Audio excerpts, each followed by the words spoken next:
আসসালামু আলাইকুম বন্ধুরা, কেমন আছেন সবাই?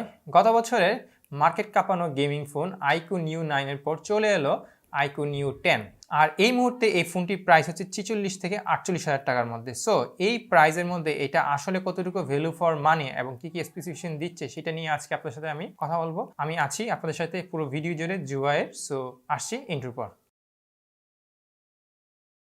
আর এই ফোনটির বক্সটি আসলে অ্যাজ ইউজুয়াল আইকোর ফোনগুলো বা ভিভোর ফোনগুলো যেরকম হয় সেরকমই। সো বক্স খুললে প্রথমেই পাবেন আপনারা আইকো নিউ 10 ফোনটি, সাথে পাচ্ছেন কিছু ডকুমেন্টেশনস অবশ্যই, এবং সিম কার্ড টুলস, সাথে একটা পাচ্ছেন ব্যাক কভার যেটা টিপিও ব্যাক কভার, এবং সাথে পাচ্ছেন একটা 120 ওয়াটের একটা ম্যাসিভ ফাস্ট চার্জিং ব্রিক, এবং এখানে আরো একটি পাচ্ছেন চার্জিং কেবল হিসাবে USB type C to C cable. আর এই ফোনটির ব্যাকপার্টটা হচ্ছে প্লাস্টিক সম্পূর্ণ এবং এটার সাইড ফ্রেমটাও প্লাস্টিক। তবে গত বছরে যেটা ছিল নিউ 9 সেটাতে কিন্তু আবার ভিগান লেদার ছিল, কিন্তু এই বছর সেই ভিগান লেদারের জাস্ট টোটালি রিমুভ করে দিছে। রিমুভ করে এই বছর সম্পূর্ণরূপে ব্যবহার করছে একটা প্লাস্টিক, বাট প্লাস্টিকের কোয়ালিটিটা ভালো এবং এটা মনে হবে না খুব একটা চিপ টাইপের একটা ফোন। সো এদিক থেকে আবার বলা যায় ভালো। আর আমি এমনি তো পার্সোনালি আসলে ভিগান লেদারটা খুব পছন্দ করি না, কারণ ভিগান লেদারটা প্রথম দিকে খুব ভালো দেখালেও পরবর্তীতে এটা আসলে সময়ের সঙ্গে খুব দ্রুত ডিগ্রেড হয়। ইভেন এটা অনেক ক্ষেত্রে প্লাস্টিকের চেয়েও দ্রুত ডিগ্রেড হয়। তো সেই ক্ষেত্রে আমার মনে হয় এটা একটা আইকোর গুড ডিসিশনই ছিল। আর ফোনটা কিন্তু বেশ বড়ই বলা যায়, যেহেতু এটা একটা 6.7 ইঞ্চি অ্যারাউন্ড একটা ফোন। সো বেশ বড় ফোনটা, বাট এটার ওয়েট ব্যালেন্সটা গুড বলা যায়। এবং এই ফোনটা আপনি যখন হাতে নিবেন এটা ইনহ্যান্ড ফিলটাও বেশ ভালো। এবং এই ফোনটার ওজন হচ্ছে আপনার 199 গ্রাম থেকে 206 গ্রামের মতো। তবে এখানে একটা মাথায় রাখবেন, এটা কিন্তু তিনটা কালারের মধ্যে জাস্ট এটা ব্ল্যাক কালার যেটা সেটা হচ্ছে 206 গ্রামের মতো ওজন, আর বাকিগুলো হচ্ছে আপনার 199 গ্রামের মতো হয়ে থাকে। আর এটার ওয়েট ব্যালেন্সও বেশ ভালো, আপনার এমন না যে ক্যামেরা পোর্শনটা খুব ভারী বা নিচের পোর্শনটা পাতলা, ওয়েট ব্যালেন্সটা ভালো। সো হাতে নিয়ে বেশ কমফোর্ট ফিল করবেন। আর এই ফোনটা আপনারা পাচ্ছেন তিনটা কালারে, একটা হচ্ছে ব্ল্যাক, দেন হোয়াইট, দেন অরেঞ্জ। আবার অরেঞ্জ কালার একটা মাথায় রাখবেন, অরেঞ্জ কালারের কিন্তু আবার একটু স্লাইটলি এক পাশটা হচ্ছে অরেঞ্জ আর স্লাইটলি অন্য পাশটা হচ্ছে একটু হোয়াইট কালার। আর এই ফোনটাতে পোর্টস এন্ড বাটন হিসাবে নিচের দিকে পাচ্ছেন একটি SIM card slot, primary microphone, USB type C port এবং একটি স্পিকার গ্রিল। আর রাইট সাইডে পাচ্ছেন একটি পাওয়ার বাটন এবং volume up and down button. আর আপার সেকশনে থাকছে একটি নয়েজ ক্যান্সেলেশন মাইক্রোফোন এবং অবশ্যই এখানে পাচ্ছেন আইআর সেন্সর।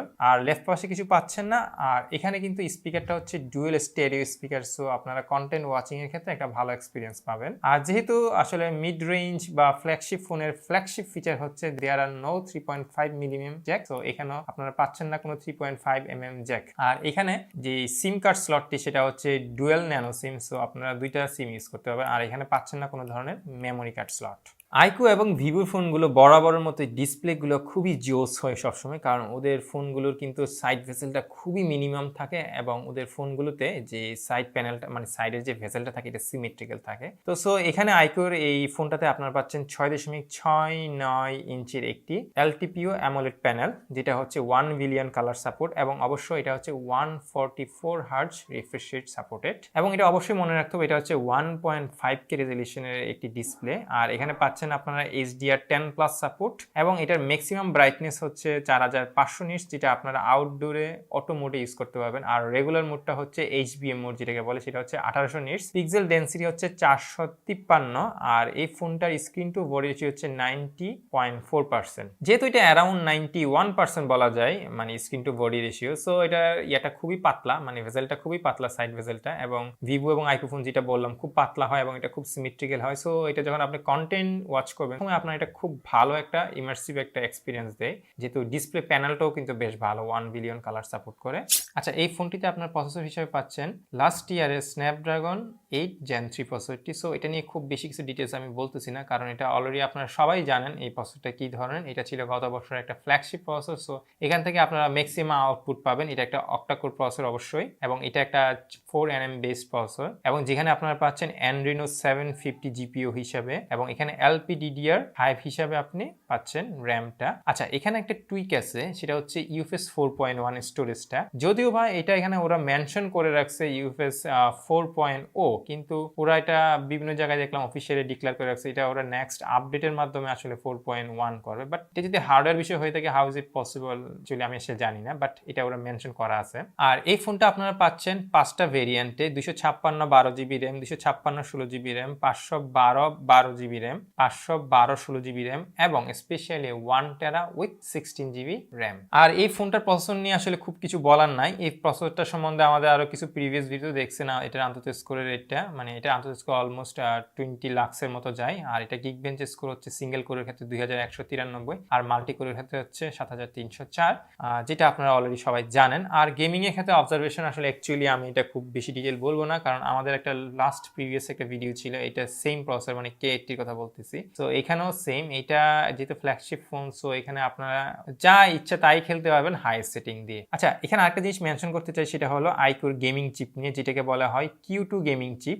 এটা স্পেশালি আইকোর ফোনগুলোতে গেমিং এর জন্য দেওয়া হয়। এটা অ্যাকচুয়াল কাজ হচ্ছে এটা আপনার গেম খেলার সময় আপনার যে ফ্রেম রেটটা সেটাকে আপনার বুস্ট করে, এবং আসলে এটা অ্যাকচুয়ালি কাজ করে। আপনারা এটা ইউজ করলে বুঝতে পারবেন, এটা এর দ্বিগুণের মতো করে আসলে ফ্রেম রেটটা বাড়ায় দেয়। মানে এই ফোনটা যখন আপনি খেলবেন, মানে হাইয়েস্ট সেটিং এ খেলবেন, ফোনটা মোটামুটি গরম হয়, কিন্তু আমি বলবো না মানে এক্সট্রাঅর্ডিনারি লেভেলে খুব হাইয়েস্ট গরম, বাট গরম হয়। সেটাকে আবার কন্ট্রোল করার জন্য আইকো এখানে 6400 mm একটা ভেপর কুলিং চেম্বার ইউজ করছে। তো সো যার কারণে দেখা যায় কি সিপিইউ থ্রটল তেমন একটা দেখা যায় না, টুকটাক হয়তো মাঝে মাঝে একটু একটু দেখা যায়। আর গেমিং পারফরমেন্সের ক্ষেত্রে it's actually really good. So এখানে আপনাদের কোনো ডাউট নাই, সো গেম ইচ্ছা মতো খেলতে পারবেন। আর এই ফোনটাকে পাওয়ার আপ করতেছে সিলিকন কার্বন বেস 6100 মিলিঅ্যাম্পিয়ারের একটি ম্যাসিভ ব্যাটারি, যেটা অবশ্যই 120 ওয়াটের একটা ওয়্যার চার্জিং। আর অ্যাকর্ডিং টু দেয়ার ক্লেম, মানে ওদের অফিসিয়াল ক্লেম অনুসারে ওদের এই 50% চার্জ হতে জাস্ট 15 মিনিট সময় নেয়। আর এই ফোনটাতে যেই ব্যাটারিটা আছে সেটা আপনি রিভার্স ওয়্যার চার্জিংও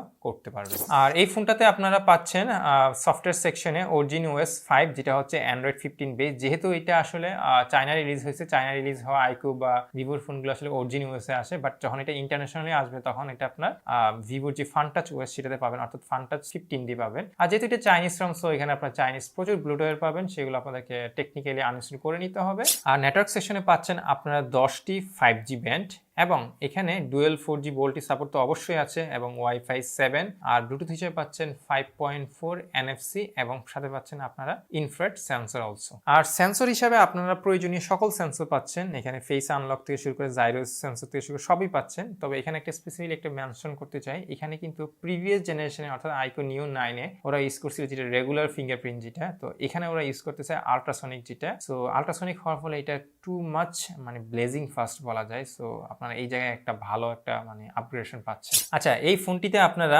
মাল্টিমিডিয়া সেকশনে পাচ্ছেন ডুয়েল স্টেরিও স্পিকার, এবং স্টেরিও স্পিকার হিসাবে ডুয়েল যেটা সেটা বেশ ভালো, গুড বলা যায়। এবং এটার যে ডিস্টরশন যেটা বলা হয়, মানে ম্যাক্সিমাম ভলিউমে ডিস্টরশনও খুব একটা নাই। সো বেশ ভালোই আপনারা কন্টেন্ট ওয়াচিং এর সময় বা গেমিং খেলার সময় ভালো একটা এক্সপিরিয়েন্স পাবেন। আর যেহেতু এটা গেমিং ফিল্ম, সো ক্যামেরার ক্ষেত্রে হয়তো আপনারা ভাবতে পারেন যে ক্যামেরা হয়তো খুব ভালো না, বাট অ্যাকচুয়ালি এটার ক্যামেরা ভালো। আইকো 9-এর পর থেকে আসলে ওদের যে মার্কেটের যে গেমটা ওরা চেঞ্জ হয়ে গেছে, ওরা গেমিং ফোনগুলো তো এখন বেশ ভালো লেভেলের কিছু সেন্সর দেয় ক্যামেরার জন্য। সো ওদের আউটপুটটা এখন দেখা যাচ্ছে আসলে। তো এখানে আপনারা ক্যামেরা সেকশনে পাচ্ছেন 50 মেগাপিক্সেলের একটি ক্যামেরা, যেটা হচ্ছে অ্যাপাচার 1.8। অবশ্যই এটা একটা ওয়াইস বেসড একটা সেন্সর। আর এছাড়া পাচ্ছেন আপনারা এখানে 8 মেগাপিক্সেলের একটি 2.2 অ্যাপাচারের আলট্রা ওয়াইড ক্যামেরা।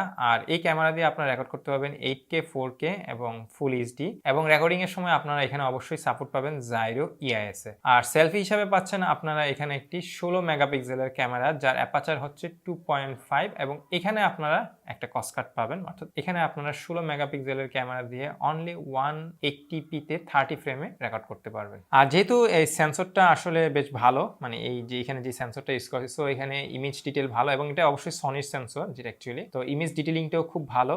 এবং এখানে যখন আপনারা ছবি তুলবেন, এটা ছবির detailing sharpness is too good, এবং ছবিগুলো কোয়াইট পাঞ্চি টাইপের, যেটা আসলে ওদের ভিভো বা আইকো ফোনগুলোতে দেখা যায়। আর এছাড়া এখানে যেহেতু কোনো পেরিস্কোপ লেন্স নাই, সো এখানে জুমিং এর ক্ষেত্রে কোনো ধরনের আলট্রা সুবিধা পাচ্ছেন না।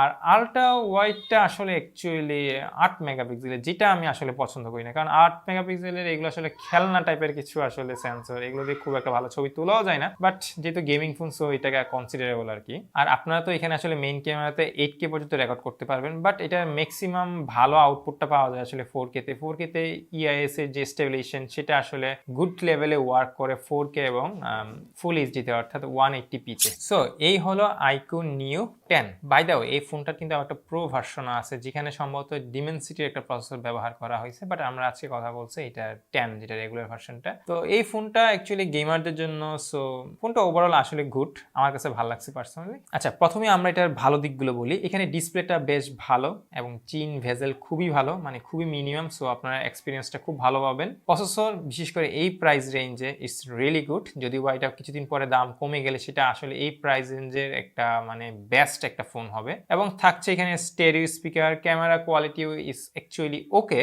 এবং বিল্ড কোয়ালিটিও বেশ ভালো। তবে এখানেও স্বাভাবিকবার যে কোনো জিনিসের যেমন ভালো দিক থাকে খারাপ দিকও থাকে, এখানে খারাপ দিক হচ্ছে এখানে কোনো ধরনের আইপি রেটিং নাই, অর্থাৎ আপনি কোনো ধরনের ওয়াটার এবং ডাস্ট রেজিস্ট্যান্স পাচ্ছেন না। অর্থাৎ তার মানে হচ্ছে আপনাকে এই পানির থেকে আপনাকে সাবধানে থাকতে হবে। আর আলট্রা ওয়াইড ক্যামেরাটা আসলে 8 মেগাপিক্সেল, এটা আসলে ডিটেলিং এর ক্ষেত্রে খুবই উইক থাকে, অন্তত মিনিমাম 12 মেগাপিক্সেল দিতে পারতো, যদিও বা ওদের প্রো ভার্সনটাতে ওরা সম্ভবত 50 মেগাপিক্সেলের একটি সেন্সর ইউজ করছে, কিন্তু এখানে আপনারা শুধু অনলি পাচ্ছেন একটা 8 মেগাপিক্সেলের। সো এটা একটা ইমপ্রুভ করার জায়গা ছিল। তো এই হলো মোটামুটি আইকিউ নিউ 10। সো দেখা যাক গত বছরের আইকিউ নিউ 9 এর হাইপের পরে এই ফোনটা আসলে কতটুকু হাইপ ক্রিয়েট করতে পারে মার্কেটে, স্পেশালি গেমারদের কথা বলতেছি। সো এই হলো মোটামুটি আইকিউ নিউ 10, এই ফোনটির একটা ওভারঅল শর্ট রিভিউ বলা যায়। সো দেখা হবে পরবর্তীতে অন্য কোনো ভিডিওতে। আজকে পর্যন্ত এই ভিডিওটা এতটুকু পর্যন্তই আসলে। তো আমাদের এই ভিডিওগুলো অবশ্যই লাইক করবেন এবং আমাদের চ্যানেলটাকে তো অবশ্যই সাবস্ক্রাইব করবেন, আর আমাদের ভিডিওগুলো অবশ্যই শেয়ার করবেন প্রচুর পরিমাণে, আর আমাদের ফেসবুক এবং ইনস্টাগ্রাম পেজে অবশ্যই ফলো দিয়ে রাখবেন। সো দেখা হবে পরবর্তীতে অন্য কোনো